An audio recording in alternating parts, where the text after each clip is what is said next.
نحمدہ ونصلی ونسلم علی رسولہ الکریم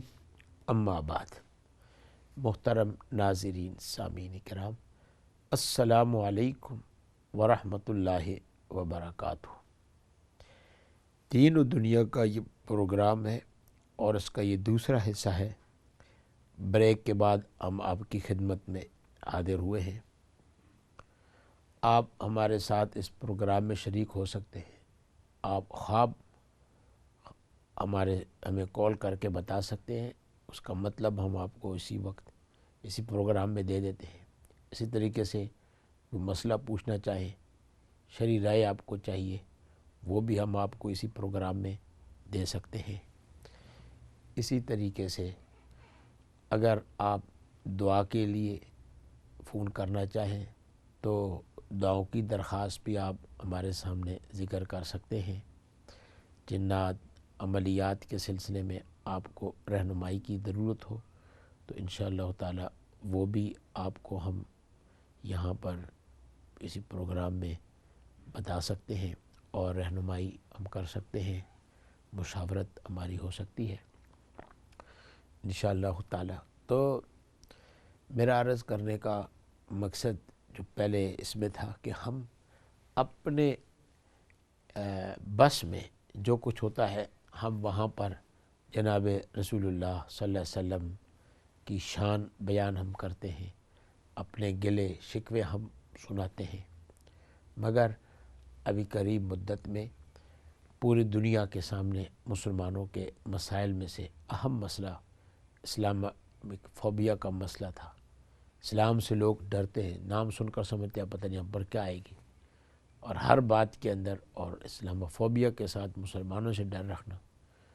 مسلمانوں کے حجاب کے مسئلے کو ذکر کرنا اور اس کو لا علمی کے ساتھ اس کو جوڑنا، اور جہاں مذہب کی اور رائے کی آزادی ہو وہاں پر اپنے اختیار سے حجاب کو اختیار کرنے والوں کو نشانہ بنانا، پرتان کرنا، تو یہ سارے ہمارے مسائل ہیں۔ اور اس سے بڑھ کر جناب رسول اللہ صلی اللہ علیہ وسلم کی محبت، اور ہم جناب رسول اللہ صلی اللہ علیہ وسلم کی محبت جو دل میں رکھتے ہیں جی، اس کے مسائل کہ لوگ ہم کو دیکھتے ہیں اور ہمارے اس رہنے سہنے سے اتفاق نہیں رکھتے، تو پھر مختلف اور ہتھ کنڈے استعمال کر کے مسلمانوں کے جذبات کو مجروح کیا جاتا ہے۔ تو ایک بہت بڑے پلیٹ فارم پر اس عنوان سے باتیں ہوئیں تو مسلمانوں کے دل کی یہ باتیں تھی اور ترجمانی تھی۔ مگر ایک اور چیز کی طرف بھی آپ کو متوجہ کرتے ہیں کہ ایک ایسے ملک کے فرد جو 94 سال کی عمر کے ہیں، اور آپ اندازہ لگا سکتے ہیں کہ 94 سال کی عمر ہو تو کتنے دور ان کے سامنے گزرے ہوں، انہیں بھی احترام کے ساتھ اس جگہ پر پہنچایا گیا، اور انہوں نے یہاں آ کر مسلمانوں کے اور مسلمان ممالک کے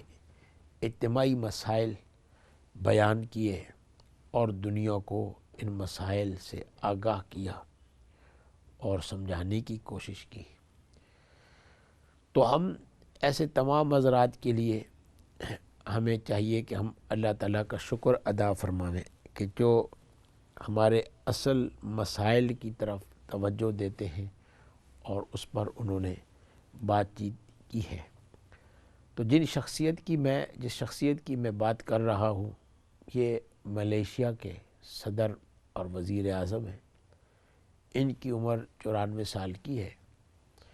اور یونائٹڈ نیشن کے فارم پر آ کر انہوں نے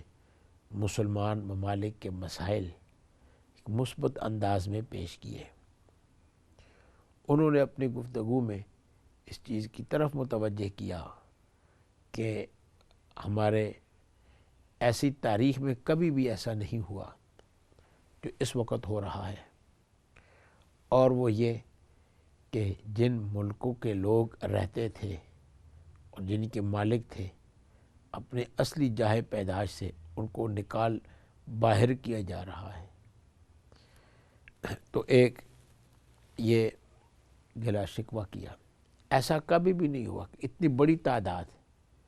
اپنے اپنے ملکوں کو چھوڑ کر کہیں اور جانے والی شروع ہو جائے، بلکہ یوں کہا کہ ایک ایسا دور ہے کہ جہاں ملک کے رہنے والے افراد اپنے ملک میں رہنے کے بجائے وہاں سے بھاگنے کی کوشش میں لگے ہوئے، اور ساتھ میں یہ بھی ذکر کرتے ہیں کہ دنیا انصاف کی بات کرتی ہے مگر انصاف یہاں پر نہیں۔ بہت بڑی جنگ، دنیا کی جنگ عظیم کے بعد وہ یہ کہتے ہیں کہ 5 ممالک تھے جنہوں نے دعویٰ کیا کہ پوری دنیا کو ہم نے جنگ میں حصہ دار کیا اور اس جنگ کے نتیجے میں ہم ایک کامیاب ہونے والے ممالک ہیں۔ تو انہوں نے فرمایا کہ کامیاب ہونے والے نے اپنی کامیابی کا دعویٰ کر کے پورے دنیا پر اپنے مرضی کے حقوق اور حکم لگا دیے، اور ایسے ادارہ کہ جس کا دعویٰ یہ ہے کہ لوگوں کو ان کے حقوق دیں، ہیومن رائٹس ہم ان کو دیں، وہ خود اس طرح کے افراد جو دعوے کے مدعی تھے وہ بنیادی حقوق دینے سے محروم رہے۔ ان کے دفتر میں پہلا کام ہی یہی نکلا کہ یہی کہ لوگوں کے حقوق انہوں نے نہیں دیے۔ انہوں نے ایک اور چیز کی طرف بھی اشارہ دیا اور اندیہ دیا اور بڑی خوبصورت بات نقل فرمائی، اور وہ یہ کہ ان کا ملک بتا رہے تھے کہ اس میں گرمائش بڑھتی جا رہی ہے، کم نہیں ہوتی جا رہی۔ تو یہ کہنے لگے کہ بڑھتی جا رہی ہے، سمندر سے طوفان اور بھاری بارشیں پڑتی ہیں، اس کا نتیجہ یہی نکلے گا، اتنی بڑی تبدیلی جو آ رہی ہے کہ اب اگر گرمی بڑھے گی تو وقت آئے گا کہ ہم اس گرمی کو برداشت نہیں کر سکیں گے، ہمارے برداشت سے باہر یہ گرمی ہو جائے گی۔ تو ایک طرف تو یہ ہو رہا ہے، تو انہوں نے یہ ذکر کیا کہ اس وقت یہ گرمی اتنی آ جائے گی، دنیا کے نقشے کو بدلا دے گی کہ رہنے والے اس گرمی کی تپش کو برداشت نہیں کر سکیں گے، اس کے لیے تیاری نہیں ہو رہی، اور دوسری طرف ہم جنگ کے لیے ہر وقت تیاری میں لگے ہوئے ہیں، جنگ میں یا جنگ کے کرائے جانے کے اسباب مہیا کیے جاتے ہیں۔ تو دنیا کو چاہیے کہ وہ اس گرمی اور اس ٹیمپریچر کی حفاظت کریں تاکہ یہ معمول پر آئے۔ یہ بھی انہوں نے ذکر فرمایا کہ جمہوریت کے لیے سال لگتے ہیں، 100 سال لگتے ہیں، لیکن یہ بھی کوئی جمہوریت ہے کہ رات اور رات ان کے اوپر اپنی رائے مسلط کر دی جاتی ہے۔ تو یہ چند نکات ان کے تقاریر کے میں نے آپ کے سامنے پیش کیے ہیں، آپ اندازہ لگائیں کہ کتنے یہ قیمتی جملے ہیں اور کتنا قیمتی مشورہ ہے کہ مسلمانوں کے ممالک ان پر قبضے کیے جاتے ہیں، جن ممالک پر پہلے لوگوں نے حکمرانی کی اور کالونی ان کو بنایا، ان کو نکلے، ان کو شردی تھی کہ تم سے ان پر پابندیاں لگا دی گئی۔ تو یہ گفتگو کرنے والے یہ ملیشیا کے صدر اور وزیر اعظم مہاتیر بن محمد 94 سال کی عمر کے تھے، اور انہوں نے ایک اس دور کے ظالموں اور دوسرے لوگوں کے سامنے جو اس طرح کی سوچ نہیں رکھتے اور اس طرح کے مسائل کو لوگوں پر مسلط کرتے ہیں، کھڑی کھڑی باتیں انہوں نے اس دور کے اندر سنائی۔ اس لیے ہمیں اللہ تعالیٰ کا شکر ادا کرنا چاہیے کہ یہ لوگ جو دین کی بات کرتے ہیں، دین کی سمجھانے کی بات کرتے ہیں اور لوگوں کے ذہنوں میں حقائق پہنچانے کے لیے اس طرح کوشش کرتے ہیں تو ان کے لیے ہمیں یہ دعا کرنی چاہیے کہ اللہ تعالیٰ ان کی زندگی میں برکت رکھے اور اللہ تعالیٰ ان کی کوششوں کو کامیاب کرے، اور انہوں نے امت مسلمہ کے جن مسائل کی طرف نشاندہی کی اور اشارہ کیا، اللہ تعالیٰ ان مسائل کو حل فرمائے، ان مشکلات کو اللہ تعالیٰ دور فرمائے، اور مسلمانوں کے قوم ہونے کے لحاظ سے اللہ تعالیٰ ان مسائل سے امت مسلمہ کو نکالے۔ تو آپ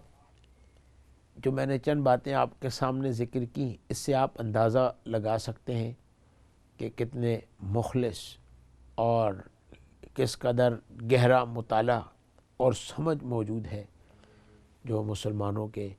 اس سوچ پر اور اس نظریے پر اور ان کے فائدے کے لیے جو انہوں نے فلسفی پیش کی۔ اللہ تعالیٰ ان کی زبان میں، ان کے علم میں، ان کی سوچ میں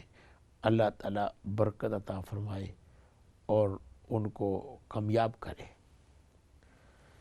یہ جن شخصیت کا میں نے ذکر کیا ہے، چاہیے تو یہ کہ ان کی اس تقریر کو بچوں کو سنائی جائے، اس کو یاد کیا جائے، اور وہ بات کیا کہنا چاہتے ہیں، وہ جو بات ہے وہ سمجھانے کی کوشش میں ہمیں کروانی چاہیے، اور جو تاریخ کا خلاصہ پیش کیا ہے وہ تاریخ کا خلاصہ وہ اپنی جگہ پر مسلم بھی ہے، مدلل بھی ہے،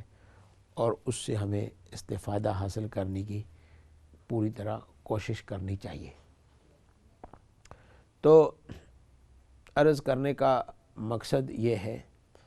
کہ علیکم انفسکم لا یضرکم من ضل اذا اہتدیتم، کہ آیت کریمہ جو میں نے آپ کے سامنے تلاوت کی اور شروع میں اس کا مطلب اور مفہوم جو بیان کیا ہے وہ یہ ہے کہ ہمیں اس موقع پر اپنے آپ کو درست رکھنے کی ضرورت ہے کہ جب امت میں بڑے بڑے فتنے آ جائیں، لوگ خطرے میں ہوں، لوگوں کے ملک خطرے میں ہوں، اور مسائل پیدا ہو جائیں اور بات کا سمجھنا مشکل ہو جائے، تکالیف پیدا ہوں، ایسی صورت میں ہمیں چاہیے کہ ہم پھر آیت کریمہ کی طرف ہم توجہ دیں کہ اپنے آپ کو پکڑنے کا معنی کیا، کہ ہم اپنے نفس کی فکر کرنے کی کوشش کریں، اپنے آپ کو درست رکھنے کی کوشش کریں۔ ہم کسی اور پر تبصرہ کرنے کے بجائے اپنی جان پر تبصرہ کریں، اور اپنی جان پر تبصرہ کر کے سچے اور جھوٹے کو، غلط کو اور صحیح کو ہمیں سمجھنے کی کوشش کرنی چاہیے۔ اس کے علاوہ اگر ہم اس طرح نہ کریں اور ہم اوروں کے پیچھے لگ جائیں، اوروں کی فکر کرنے کی کوشش کریں، تو یاد رہے زمانہ ایسا ہے کہ یہاں پر امر بالمعروف نہی عن المنکر فائدہ نہیں دے رہا۔ نیکی کا حکم کرتے ہیں مگر نیکی کا فائدہ دوسرے کو نہیں پہنچ رہا، برائی سے روکتے ہیں لیکن برائی سے فائدہ نہیں پہنچ رہا، کیونکہ ماحول یہ بتا رہا ہے، ان میں پہلی خوبی کیا کہ وہ اپنے نفس کی پیروی کر رہے ہیں، اپنے خواہشات کی پیروی کر رہے ہیں، خود غرضی پیدا ہو چکی ہے، اپنے فائدے کو دیکھا جائے، اپنی غرض کو دیکھا جائے اور پھر ہم اس چیز پر کریں۔ تو اس صورت میں اگر کوئی دوسروں کی فکر کرے گا تو مفید نہیں ہوگی، اس کے لیے رکاوٹ ہوگی،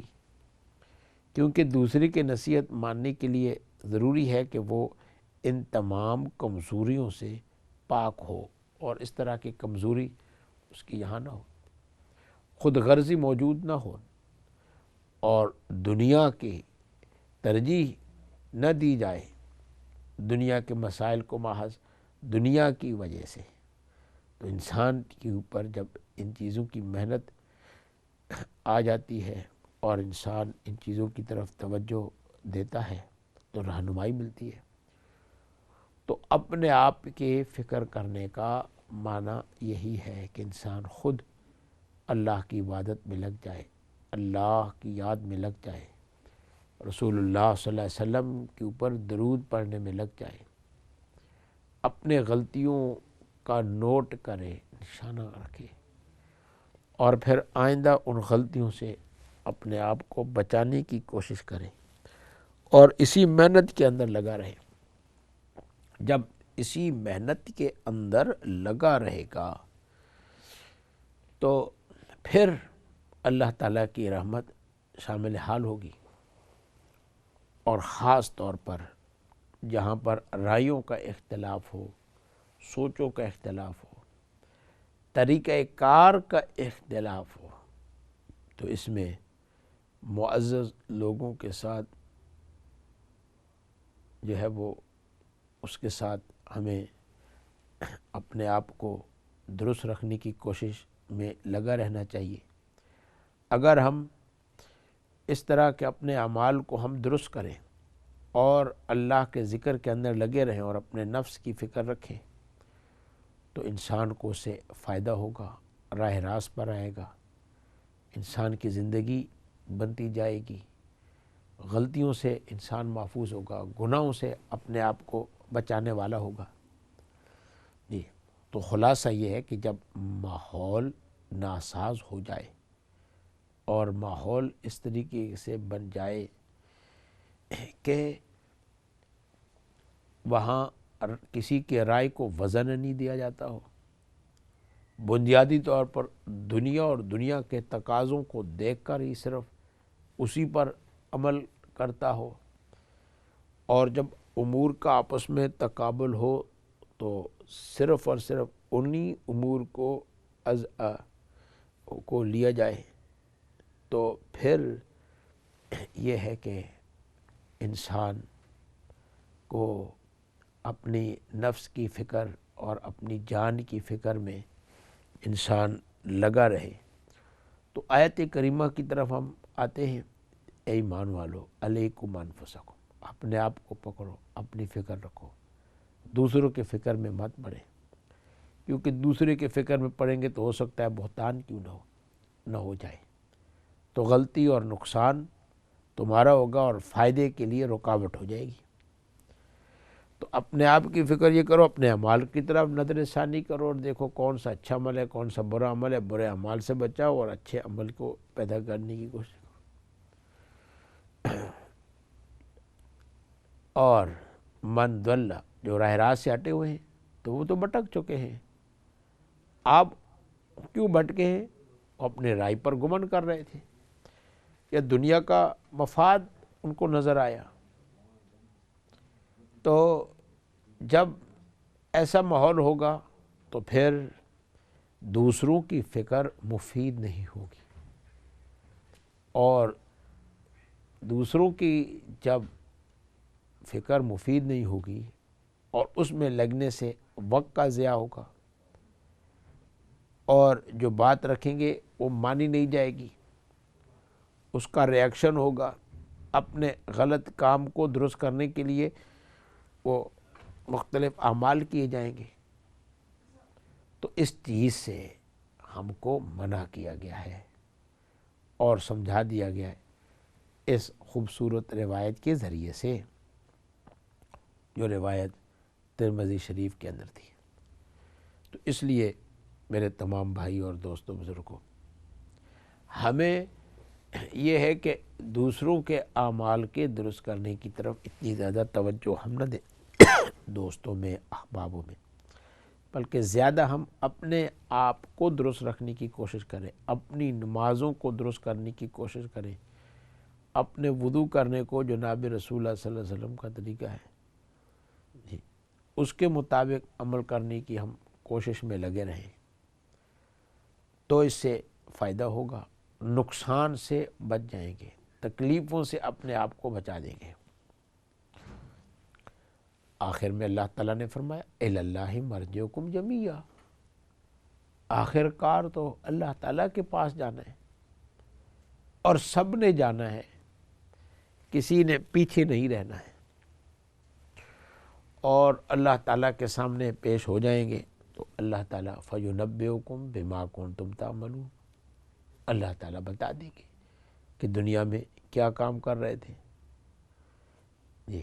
الی اللہ مرجعکم جمیعا فینبئکم بما کنتم تعملون۔ اصل غرض انسان کی تو یہی ہے کہ اللہ تک ہم جائیں گے، اللہ تک ہم پہنچیں گے تو کس حالت میں پہنچیں گے؟ تو